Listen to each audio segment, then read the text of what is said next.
Mikono gyaffe tubaaniriza ku mukutu guno omupya ogwa YouTube ogumanyiddwa nga Munnabusiro n'olulimi. Awali akagga wagwana kasumbajjo. Tunaalya njaliire ng'alengeddeko olubooya.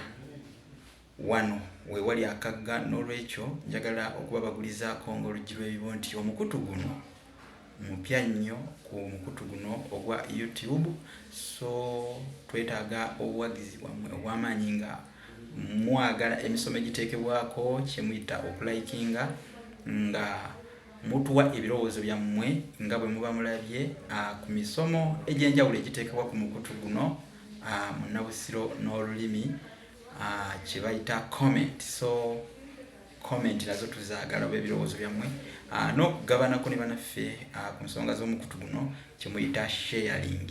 Ekyo kigenda kuba kirungi, naye ekirala okugwegattako kye bayita subscription. Twetaaga subscription yo oba kutambula naffe ku mukutu guno ng'ogwegattako butereevu oba ng'ogweyungako, kye bayita subscribe. So subscribe, tukusaba osubscribinge, olikinge, okomentinge, osharinge ensonga z'omukutu guno.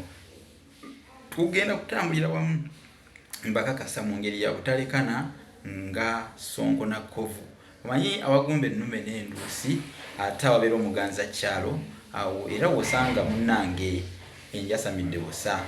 Nze Musisi Bosa Geoffrey Munnabusiro, nkonge ya nvule n'antagwira kyeya kimu kiwoowa olumunyogavu, atalina mazzi talya ssaava, omwana w'Abambejja, omukenkufu mu lulimi Oluganda, nseregganyi 224 era Sengule 222.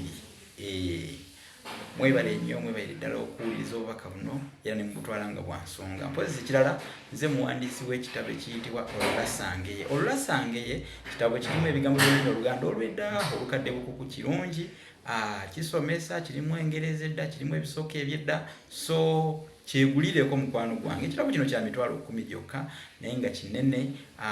Dictionary kirimu bingi n'ennono z'ebintu ebitali bimu ez'ebyalo, amasaza, ebyafaayo ebitali bimu, ennono, obuwangwa n'obulombolombo bwa Buganda.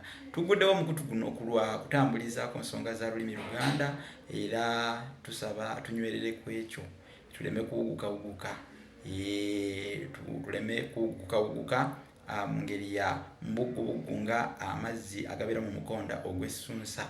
Katunywerere awo, nteterera ku mmwe kayiba mukuukulu ateeterera ku nnyina. Kale nammwe mbeekutte ngeri ya nkolo nakambe. Eno endagabifaananyi oba vidiyo eno, akatambi kano kensookedde ddala okukola ku mukutu guno kabadde kakubaaniriza ate n'okubategeeza nti ku mukutu guno Munnabusiro n'olulimi ku YouTube, omukutu omupya, tujja kutambulizangako ensonga z'olulimi Oluganda. Abafaayo abaagala ennono, abaagala olulimi lwabwe, abaagala ebyafaayo, obuwangwa n'obulombolombo mwenna n'ebyafaayo ebinyuma okuzaama wano mugumbe, kubanga munnange nabagambye dda nti wano we wali akagga.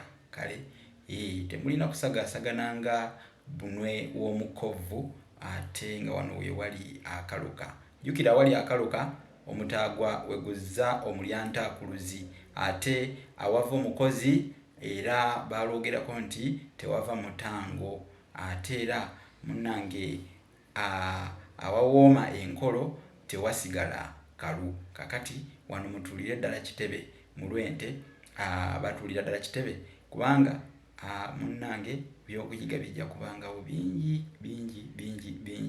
nnyo nga bikirako obunuunu oba ebinyonyonto mu kiwotonono. Kale kankomeko wano naye nga tubaaniriza mwenna nga wakasookera ddala okwegatta ku mukutu guno, sooka subscribinge. Okusubscribinga, okulikinga, okukomentinga kigenda kutuwa amaanyi okwongera okubaweereza ku mukutu guno Munnabusiro n'olulimi ku YouTube. Kale tutambule wamu mu ngeri ya butalekana nga kalulwe na nnyama.